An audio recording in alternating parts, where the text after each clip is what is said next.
Assalamualaikum warahmatullahi wabarakatuh. Alhamdulillahi rabbil alamin. Wal aqibatu lil muttaqin wa la udwana illa 'alal zalimin. Asyhadu an la ilaha illallah wahdahu la syarikalah. Al malikul haqqul mubin wa asyhadu anna Muhammadan abduhu wa rasuluh. Al mab'utsu lil alamin. Bapak Ibu saudara-saudari yang saya hormati, rukun salat yang ke-9 adalah membaca tasyahud akhir. Kenapa dikatakan tasyahud akhir? Karena sewaktu kita membacanya itu ada ditemukan di dalamnya dua syahadat, yaitu asyhadu an la ilaha illallah wa asyhadu anna Muhammadar Rasulullah. Bapak Ibu saudara-saudari yang saya hormati, adapun syarat tasyahud akhir itu ada 9. Yang pertama, bahwa orang yang melaksanakan tasyahud akhir itu bahwa sudah benar sah rukun yang sebelumnya. Kalau sudah benar sah rukun yang sebelumnya, barulah boleh seseorang itu melakukan tasyahud akhir. Syarat yang kedua bahwa adalah orang yang membaca tasyahud akhir itu adalah dengan bahasa Arab. Kecuali bagi orang yang nggak mampu bahasa Arab, maka boleh kita membaca terjemahannya. Tapi kalau ada orang yang mampu bahasa Arab, tidak boleh membaca terjemahan tasyahud akhir. Syarat yang ketiga bahwa orang yang melakukan tasyahud akhir itu menjaga huruf-hurufnya. Maksud menjaga huruf-hurufnya bahwa huruf-hurufnya itu pas sesuai dengan mahrajnya, tidak tergantikan dengan mahraj yang lain. Kalau tergantikan dengan mahraj yang lain, maka bacaan tasyahud akhirnya tidak sah.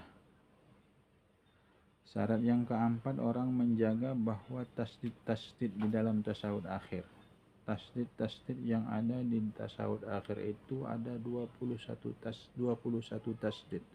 Maka seluruh tasdid yang ada di situ, maka seseorang itu harus membacanya, tidak boleh tinggal satu pun tasdidnya. Mana contohnya? Assalamu alayka ayyuhan nabi wa rahmatullahi wa barakatuh. Pada kalimat yaitu assalamu alayka ayyuhan nabi, itu adalah tasdid yang harus kita jaga. Jangan sampai tertinggal tasdid yang ada pada bacaan itu. Maka pada tempat tasyahud akhir itu ada 21 tasdid yang kita tidak boleh tertinggal untuk membacanya. Dan syarat yang kelima, bahwa orang yang membaca itu tidak boleh lahan, yaitu merubah, yaitu bacaan yang ada pada tasyahud akhir itu. Lahan itu adalah kalimat yang hampir sama, yaitu dalam tasyahud akhir seperti asyhadu alla ilaha illallah, dia baca asyhadu alla ilaha illallah. Itu lahan, akhirnya merubah makna, yang mengakibatkan merubah makna itu, maka tidak sah dia, yaitu membaca tasyahud akhir. Syarat yang keenam, bahwa orang yang membaca tasyahud akhir itu dalam keadaan duduk. Tidak boleh dibaca tasyahud akhir itu dalam keadaan sujud. Tak boleh tasyahud akhir itu dibaca sewaktu berdiri. Tapi bahwa orang yang membaca tasyahud akhir itu waktu dia sudah duduk di tahiyat akhir, maka barulah dia membaca tasyahud akhir. Syarat yang ketujuh, bahwa orang yang membacanya itu karena ini rukun qauli, sebagaimana kemarin pada bab Fatihah, bahwa orang yang membaca tasyahud akhir itu bahwa didengar kupingnya sendiri, yaitu kan bahwa orang yang membaca tasyahud akhir itu kupingnya bisa membedakan, yaitu mana huruf sin, mana huruf shim, mana huruf ha, mana huruf ha. Itu maksudnya didengar oleh kuping sendiri. Itu pun kalau di tempat yang kalau tidak terjadi hingar-bingar, atau di tempat yang kalau seseorang itu tidak peka. Kalau seseorang itu peka, nggak bisa didengar kuping sendiri pun tidak ada masalah. Kalau nyatanya orang yang membaca itu ribut, di sana banyak suara-suara yang membuat kuping kita tidak bisa mendengar, maka pada posisi itu tidak pun dengar kuping sendiri, itu tidak membatalkan tasyahud akhir. Syarat yang kedelapan bahwa orang yang membaca tasyahud akhir itu tertib. Dimaksudkan dengan tertib itu adalah bahwa orang yang membaca itu berurut, mulai dari at-tahiyyatu lillah, baru assalamu alayka ayyuhan nabi wa rahmatullahi wa barakatuh.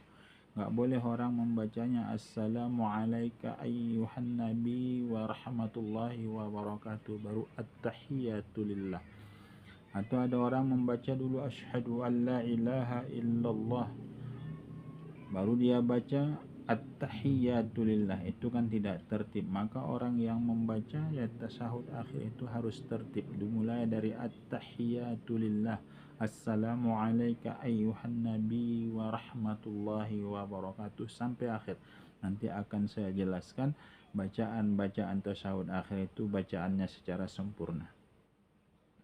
Juga bahwa orang yang membaca tasyahud akhir itu adalah bahwa orang yang membaca itu mualat. Maksudnya mualat itu tidak terpisah panjang. Wakafnya itu cuma berhenti sekedar yaitu narik nafas.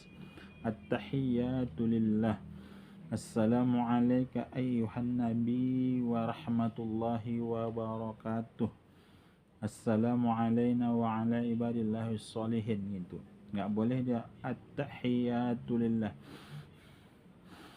lantas dia tarik dua nafas yang seperti itu, tidak mualat.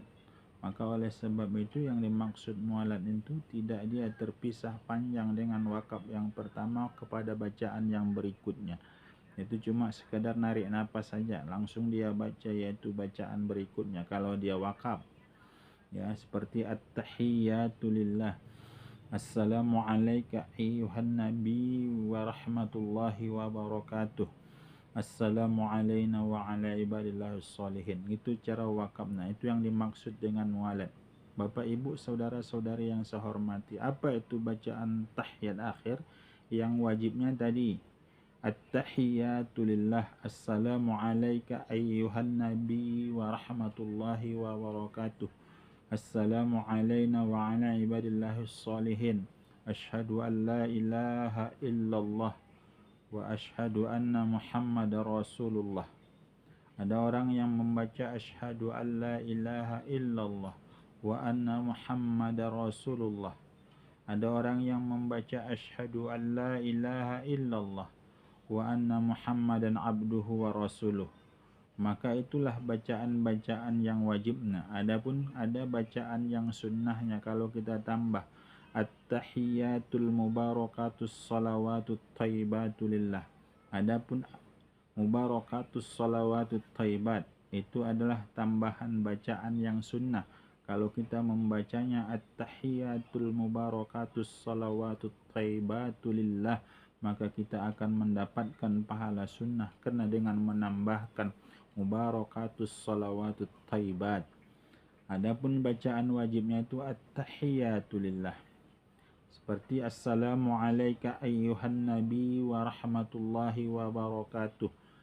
Wa barakatuh, rohnya itu baris di atas, tidak boleh dimatikan. Wa barakatuh, seperti kita membacakan salam pembukaan kalau kita memulai pidato, assalamualaikum warahmatullahi wabarakatuh, bukan gitu. Assalamu alayka ayyuhan nabi wa rahmatullahi wa barakatuh, assalamu alayna wa ala ibadillahi sholihin, asyhadu an la ilaha illallah wa asyhadu anna muhammadar rasulullah. Ada boleh juga membaca asyhadu an la ilaha illallah wa asyhadu anna muhammadan abduhu wa rasuluh. Manapun yang mau dibaca, kalau kita baca lagi dalam kitab Nihayatuz Zain, dia menjelaskan lagi asyhadu an la ilaha illallah wahdahu la syarikalah wa asyhadu anna muhammadan abduhu wa rasuluh. Ada lagi membaca tadi saya jelaskan asyhadu an la ilaha illallah wa asyhadu anna muhammadar rasulullah. Semuanya itu boleh dibaca asalkan dasar hukumnya jelas, tidak kita memilih-milih, tidak dia memilah-milah, tapi ada sumber hukumnya, bukan kemauan kita untuk bacanya. Seperti yang saya jelaskan tadi dalam kitab Nihayatuz Zain, Itu jelaskan Imam Nawawi Al-Bantani, ditambahnya lagi di ujungnya la syarikalah. Ya, itu diperbolehkan. Tapi kalau dalam kitab Mahali yang sering kita baca dalam tahiyat yang biasanya kita baca yaitu asyhadu alla ilaha illallah wa asyhadu anna muhammadar rasulullah. Ada dalam kitab yang lain dijelaskan asyhadu alla ilaha illallah wa asyhadu anna muhammadan abduhu wa rasuluh. Silakan kalau kita dalam kitab yaitu kitab hadis yaitu Bulughul Maram baca tasyahud itu asyhadu alla ilaha illallah wa anna muhammadar rasulullah. Ada yang membaca wa anna muhammadan abduhu wa rasuluh. Terserah, asalkan ada sumber hukumnya maka boleh kita membaca tasyahud akhir seperti itu. Tapi kalau tak ada sumber hukumnya, kita tak boleh membaca tasyahud akhir seperti itu. Kalau yang sudah biasanya yang kita baca, yaitu asyhadu alla ilaha illallah wa asyhadu anna muhammadar rasulullah. Jangan diganti-ganti lagi, karena udah itu terbiasa yang kita hafal. Itulah yang kita baca dalam tasyahud akhir dalam sholat. Bapak, Ibu, saudara-saudari yang saya hormati, ini dulu pertemuan kita pada kali ini, yaitu rukun yang ke-9 adalah membaca tasyahud akhir. Terima kasih atas segala perhatian. Mohon maaf atas segala kekurangan. Wabillahi taufiq wal hidayah. Assalamualaikum warahmatullahi wabarakatuh.